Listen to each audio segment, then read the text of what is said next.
হঠাৎ করেই দেশের বিভিন্ন তেল পাম্পে আর দেখা যাচ্ছে না আগের মতন যানবাহনের দীর্ঘ লাইন। কয়েকদিন আগেও যেখানে ঘন্টার পর ঘন্টা অপেক্ষা করতে হতো চালকদের, এখন সেখানে ফিরেছে স্বস্তির চিত্র।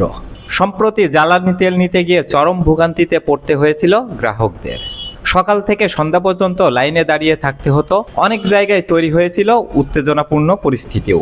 ইরান মার্কিন ইসরায়েল উত্তেজনাকে কেন্দ্র করে বিশ্ববাজারে জ্বালানি তেলের অস্থিরতা দেখা দিলেও তার প্রভাব পড়ে দেশের বাজারেও। ভবিষ্যতে সংকটের আশঙ্কায় অনেকেই প্রয়োজনের তুলনায় বেশি তেল কিনে মজুত করতে শুরু করেন।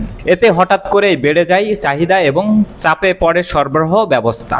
এর মধ্যে গত 18 এপ্রিল রাতে সরকার সব ধরনের জ্বালানি তেলের দাম লিটারে 15 থেকে 20 টাকা পর্যন্ত বাড়ায়। সংশ্লিষ্টদের মতে এরপর থেকে সরবরাহ পরিস্থিতি কিছুটা স্বাভাবিক হতে শুরু করে। এবং সব পাম্পেই ভালো সাপ্লাই দিচ্ছে, সবাই একযোগে তেল দিচ্ছে, ওই জন্য ভিড় অনেক কমে গেছে। হ্যাঁ, সরবরাহটাও একটু বাড়ছে, কোম্পানি বাড়াইছে। আগে আমাদের যেমন 3000 পেট্রোল দিত, এখন কিন্তু আমাদের গাড়ি ধরিয়ে দিচ্ছে। দাম বাড়ার পরে এখন একটু স্বাভাবিকের দিকে যাচ্ছে, একটু বেশি পাচ্ছি বলে তো দিতে পারছি আর কি। আর গাড়ি এই জন্যই কমছে, গাড়ি সবাইকে বলছি তো যে যেগুলো লাগে নেন, দিচ্ছে আর কি। মানে তো গাড়ি তো দূরপাল্লার গাড়িতে বেশি দেওয়া লাগে, লোড করে দেওয়া লাগে, এভাবে দিচ্ছে আর কি মোটামুটি।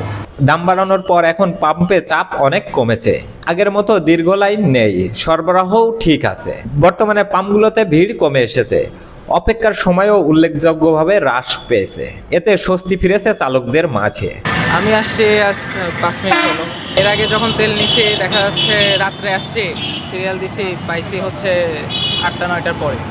আশা করি এই ভোগান্তি আর সামনে থাকবে না। ভাই আগে এমনও সময় গেছে রাত 8টায় গাড়ি বেরাইছি, পরের দিন 8টায় পাইছি। আর এখন আল্লাহর রহমতে পাম্পে আসলাম, কোনো সিরিয়াল মিরিয়াল নাই, আসলাম ভরি দিচ্ছে। এখন তেলের সংকটটা বর্তমানে নাই। আমার মনে হয় দাম বাড়ার কারণে এখন তেল জাম্মা সব আবার কষে মশে পুকুরিতে বাইর করেছে, আটকা ছিল বাইর করে এখন দিচ্ছে।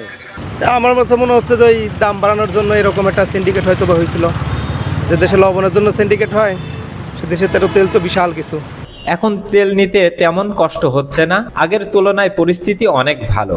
এখন প্রশ্ন উঠেছে, এই সংকট কি শুধুই বাড়তি চাহিদার কারণে তৈরি হয়েছিল, নাকি এর পেছনে অন্য কোনো কারণ ছিল? তবে অনেকের মতে সরবরাহ স্বাভাবিক হয়, বাজারে আগের সেই অস্বাভাবিক চাপ আর নেই।